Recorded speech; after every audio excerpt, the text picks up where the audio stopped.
Hey guys, it's Richard from Grafting Dragon Fruits, and I'm going to be showing you guys how I collect pollen so that way I can store it and save it for my other dragon fruits that are going to be blooming later in the season. So all I have here is a stainless steel bowl, and this is a bamboo stick that I use a bunch of alcohol wipes to clean because I want it to be sterile. I don't want anything to infect my pollen once I put it in here. So this is how I collect pollen. Normally I would wait until the whole flower blooms, but because I'm trying to film this video, you guys, and it's getting dark soon, I'm gonna do that so you guys can see everything. So it's okay for you guys to open the flower, and I will put the bowl all under there. So my bamboo stick, I'm just gonna start hitting all the pollen in. You see it starting to fall all in there? And I'm making sure that I capture everything in there.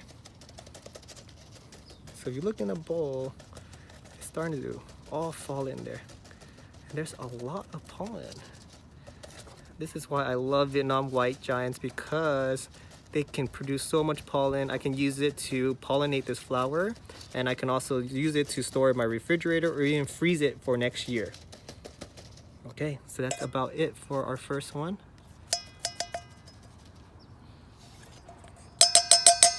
So check out our first haul.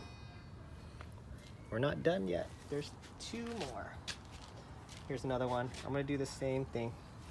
Try to move this branch here. Get it in there. Okay, now we're gonna just shake everything in there.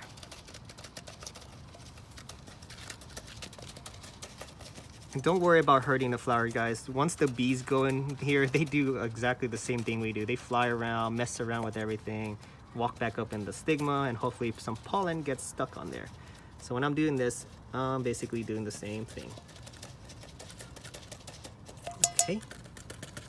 Tap on the petals because they sometimes fall in there.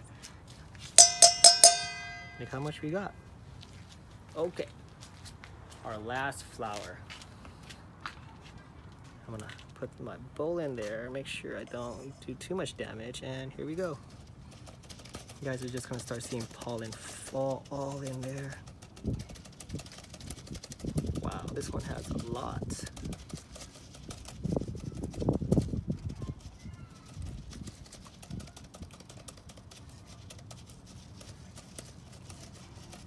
Okay.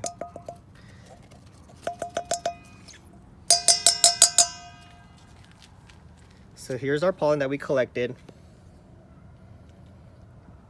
So I'm gonna be leaving this in this bowl overnight on my kitchen counter for maybe just overnight, and let the pollen dry. And once it does dry, I'm gonna put it into this little container that I have and put decusant packs in it, and then go ahead and refrigerate it so no humidity gets in here.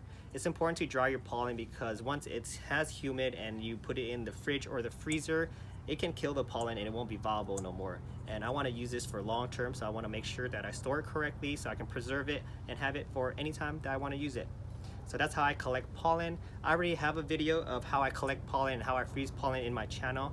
If you guys haven't seen it yet and are curious of how I do that, go ahead and check it out in my channel. But if you have any questions about anything that I did today, go ahead and leave it in the comments and I'll get back to you guys as soon as I can, as always. And if you guys like this video, please hit that like button.